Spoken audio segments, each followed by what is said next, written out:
Zolim namanya kalau orang yang sudah lolos ujian dan ternyata masih kerja untuk negara, pengangkatannya ditunda. Kalau daerah memang sanggup dan mereka adalah tenaga kerja fungsional yang sangat dibutuhkan di daerah, ya angkat, nggak ada alasan kayak gitu. Lagi menjadi dua, yaitu status kerjanya PNS dan P3K begitu.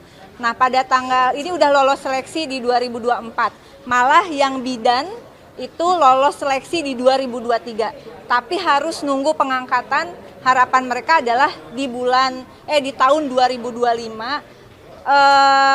Semua membaca bahwa perspektifnya selama ini akan bertahap dan selesai di Oktober 2025.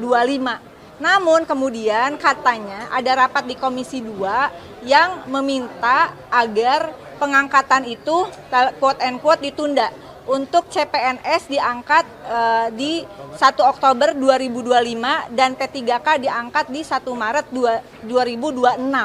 Apa yang disampaikan dan apa yang Anda tempuh? Nah, jadi sebetulnya ada tahapan dari mulai rekrutmen, seleksi sampai kemudian pengangkatan ya.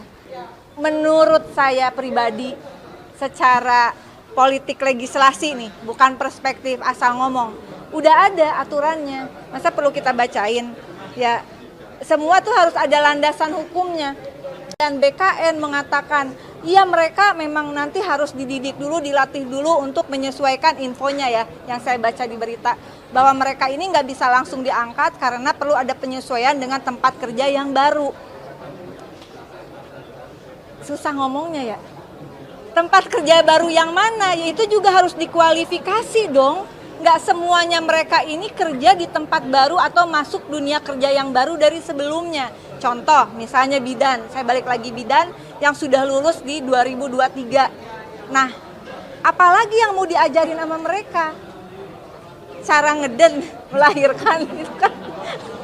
Itu nggak usah, Pak. Nggak usah nih BKN, mereka emang saat ini juga udah kerja, juga para guru saat ini juga udah kerja. Nggak mungkin nih sambil nunggu pengangkatan mereka tidak memberikan pelayanan, nggak mungkin. Silahkan dicek di fasilitas kesehatan, di sekolah-sekolah, mereka yang lolos untuk CPNS maupun P3K hari ini masih kerja.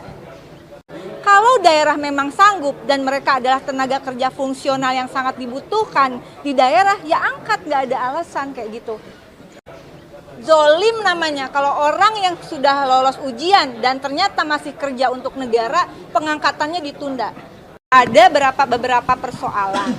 Pertama, mereka ini sekarang saya kerja tadi ya, yang kerja di perusahaan swasta yang gajinya cukup minimal UMR, oke lah. Ya, nanti dibahas dulu. Tapi yang penting ini adalah mereka yang sudah bekerja di fasilitas kesehatan, di sekolah-sekolah dengan gaji yang sangat minim.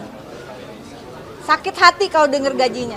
Sebulan ada yang 250.000 begitu, dan untuk tenaga kesehatan tidak mengenal hari libur dan dibayarnya itu bisa per 6 bulan, per 3 bulan karena memang tidak ada alokasi anggaran. Kalau mereka harus nunggu nih tenaga kesehatan dan pendidikan sampai bulan Oktober bulan Maret 2026 untuk jadi P3K.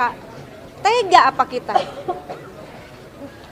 Ini urusannya udah tega nggak tega deh gitu ya. Kalau nggak mau pakai dasar hukum, Anda punya perasaan nggak sih ambil keputusan? Apa ngindarin THR?